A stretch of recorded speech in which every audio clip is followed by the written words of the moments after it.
Mulan, a brave heart. Once upon a time, in ancient China, there lived a bright and spirited girl named Mulan. She wasn't like the other girls in her village. While they practiced embroidery and quiet manners, Mulan climbed trees, studied the stars, and dreamed of doing something truly meaningful. Her family loved her deeply. Her father, a wise and kind man, had once been a great warrior. Now he walked with a limp, and his days of battle were long behind him. Her mother was gentle and caring, and her grandmother was a whirlwind of funny advice and strange superstitions. One day, the emperor's soldiers arrived in the village. A new threat loomed over China. The Huns were invading. Every family was to send one man to join the army and defend the land. Mulan watched in silence as the soldier unrolled the scroll and called her father's name. She felt her heart sink. Her father stood tall, proud as ever, but Mulan could see the pain behind his brave eyes. He would never survive another war. Not with his injured leg, not at his age. That night, as the family prayed to their ancestors, Mulan made a decision that would change everything. While the moon lit the quiet village, Mulan slipped out of bed. She looked once more at her sleeping parents, then turned away before her courage could fade.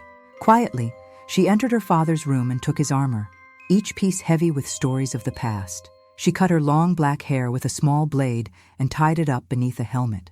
In the reflection of a bowl of water, she no longer saw the girl her family knew. She saw a soldier. With her heart pounding like a drum, Mulan stepped outside into the night. Waiting near the gate was her small dragon guardian, Mushu. Well, he wasn't supposed to be her guardian, but he insisted on tagging along. "I'll keep you safe," Mushu whispered, though he was just as nervous as she was. And so Mulan, disguised as a young man, rode off to take her father's place in the imperial army. She called herself Ping. The training camp was far, and the journey was long. Mulan faced dusty roads, cold winds, and doubts that crept into her thoughts like shadows. Could she truly do this? Could she fool the army, train like a warrior, and survive battle? By morning, the camp rose before her. Soldiers trained, shouted, and marched. The air smelled of sweat and dust. As Mulan stepped inside, no one noticed she was a girl, but the hardest part was just beginning. The training camp was a whirlwind of orders, noise, and endless drills. Mulan, now known as Ping, was clumsy at first. She tripped over her own feet, struggled to lift a sword, and couldn't even climb the tall wooden post the others seemed to master with ease. The other recruits laughed, especially a strong young soldier named Yao and his loud-mouthed friends, Ling and Qianpo. "Ping, are you sure you're not here to carry water buckets?" one of them joked. Mulan gritted her teeth. She couldn't fail. She wouldn't. Luckily, the captain of the army, Li Shang, was firm but fair. "Discipline and honor are earned," he reminded the troops. "You don't become a warrior in a day." Each morning before sunrise, Mulan trained in secret. Mushu tried to help, though his ideas were unusual. "Tie the weights to your back," he said. "That's how dragons get their wings strong." But Mulan kept going, pushing herself harder every day. Soon, she learned to fight with skill, climb with strength, and move with confidence. The soldiers began to respect Ping, not as a joke, but as one of them. Even Shang started to notice the effort and spirit in her eyes. Then, one day, a messenger arrived. The Huns had moved past the mountains. It was time. The soldiers were ready to march. The sky was cloudy when the troops set off. Snow had begun to fall in the northern passes, and the mountains loomed ahead, cold and silent. Mulan rode with the other soldiers, her sword at her side, her heart steady. No one laughed at Ping anymore. Captain Shang led the way, determined and calm. Mulan watched him carefully. She admired his strength, not just the way he fought, but the way he carried responsibility. It made her wonder what kind of leader she might become if anyone ever discovered who she really was. The journey was long and tiring. They crossed icy rivers and climbed steep trails. Some nights, they camped under the stars, with only the fire to keep them warm. Mushu kept close, hidden beneath Mulan's cloak, complaining about the cold. "This is no place for a dragon," he whispered. "It's freezing my flames." One morning, they reached a small village, only to find it destroyed. The buildings were burned, the sky silent. The Huns had already passed through, leaving behind nothing but ashes and silence. Among the ruins, they found a helmet. It belonged to General Li, Shang's father. The captain lowered his head. The weight of loss was heavy. The troops stood quietly, honoring the fallen. Mulan's chest ached, not just for Shang, but for every family broken by war. She had come to protect her father, but now she saw the bigger fight. The battle wasn't far anymore. The army pressed on, climbing deeper into the mountains, where the snow grew heavier, and danger waited around every corner. The silence in the mountains was haunting. Snow covered the land like a frozen blanket, and the air was sharp and still. Mulan felt it first, an uneasy chill that had nothing to do with the cold. She looked up, and her eyes caught a flicker of movement on the ridge. It was the Huns. Suddenly, arrows rained from above. Shan Yu, the fearsome leader of the Huns, charged with his army behind him. The Chinese soldiers scrambled for defense. Shang gave quick, sharp orders, trying to hold the line. Mulan saw the terror in the soldiers' eyes. They were outnumbered, overwhelmed. This wasn't just a fight, it was a trap. Thinking fast, Mulan grabbed one of the last cannon explosives. Instead of aiming at the Huns directly, she turned toward the snowy cliffs and launched the cannon at the mountainside. There was a moment of silence, then a roar louder than any voice. The avalanche began. Snow thundered down, swallowing the enemy forces. Mulan ran, warning the others, helping them escape the rushing ice. She spotted Shang, trapped under falling debris, and pulled him free with all her strength. But in the chaos, a blast of snow knocked her off her horse and swept her away. When the storm of snow finally settled, silence returned to the mountain. Slowly, the soldiers dug themselves out, injured but alive. Shang opened his eyes and saw Mulan, unmoving, buried in the snow. They pulled her from the frozen ground. A medic rushed to help, and that's when they discovered the truth. Ping was a girl. The silence was heavier than the snow around them. Captain Shang stood still, eyes wide. The other soldiers stared in disbelief. Ping, the brave soldier who had trained beside them, fought beside them, was not a man. She was a girl who had lied to them all. Mulan sat quietly, too weak to speak. Her wound from the avalanche throbbed, but what hurt more was the shame. She knew the law. What she had done was forbidden. Pretending to be a soldier, a man, was punishable by death. But Shang didn't raise his sword. "You saved us," he said softly, his voice uncertain. "But you lied." Mulan lowered her eyes. "I had no choice. I did it to protect my father." There was a long pause. Then Shang turned away. "You're no longer a soldier in this army." And just like that, they left her.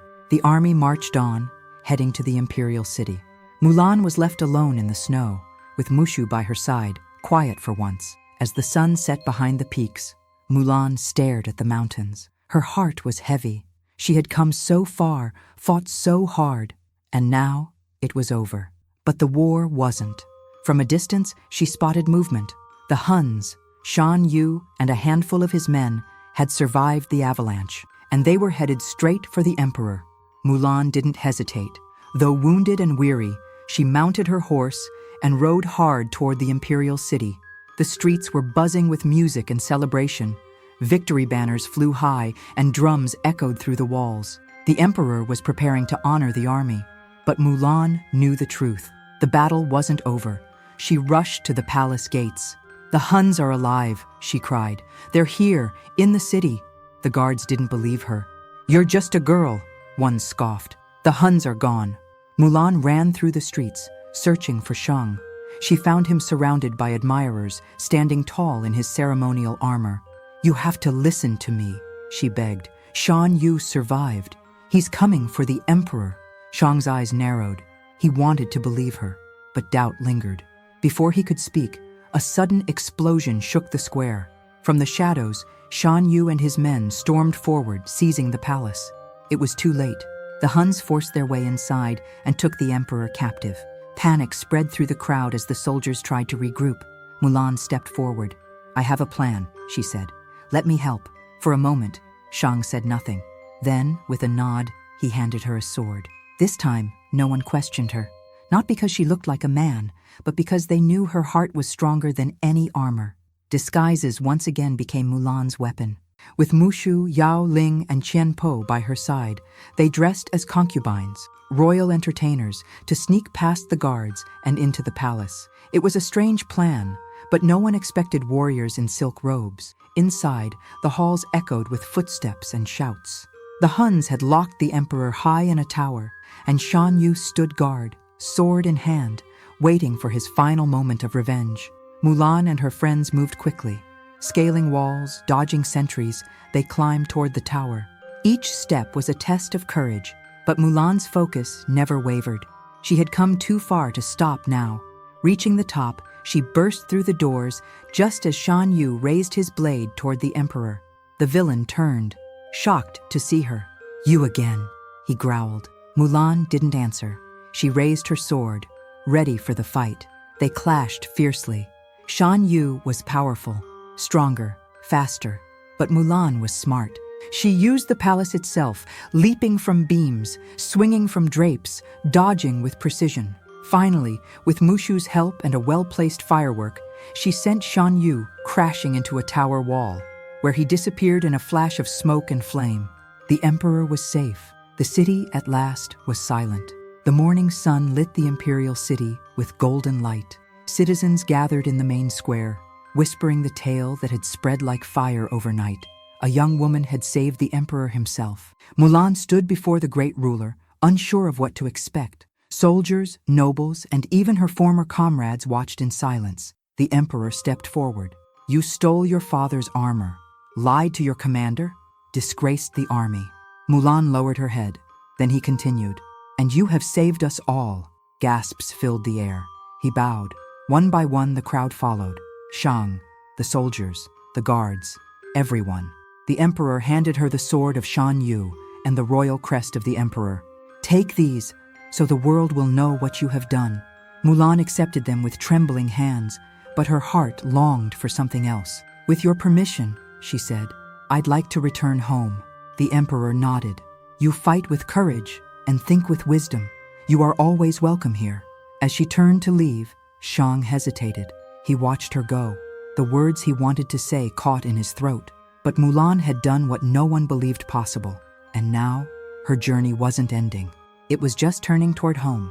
The path home felt different now. No longer hiding behind armor or pretending to be someone else, Mulan rode with pride. Her journey had begun with fear, but now she carried honor, not only for her family, but for herself. When she arrived at the village, the trees swayed gently, and the familiar scent of blossoms filled the air. Her heart beat faster as she approached the gate. Her father, Fa Zhou, was sitting in the garden, older than she remembered, but just as kind. When he saw her, he stood slowly. Mulan knelt before him and placed the emperor's crest and Shan Yu's sword in his hands. "These are gifts," she said, "for bringing honor to our family." Fa Zhou looked at the treasures, then let them fall to the ground. "The greatest honor," he whispered, embracing her, "is having you for a daughter." Tears welled in her eyes. After all the battles, this moment meant the most. Not long after, footsteps echoed from the entrance. Captain Shang had come, holding no sword, just a smile, and maybe a bit of hope. "I thought you might want to go for a walk," he said. Mulan smiled. "Would you like to stay for dinner?" Shang paused. "Would you like to stay forever?" Laughter filled the air. Not because of war, not out of duty, but because of love, peace, and everything Mulan had fought for. She had set out to protect one man and ended up changing the fate of a nation. Not as a soldier, not as a hero, but as herself.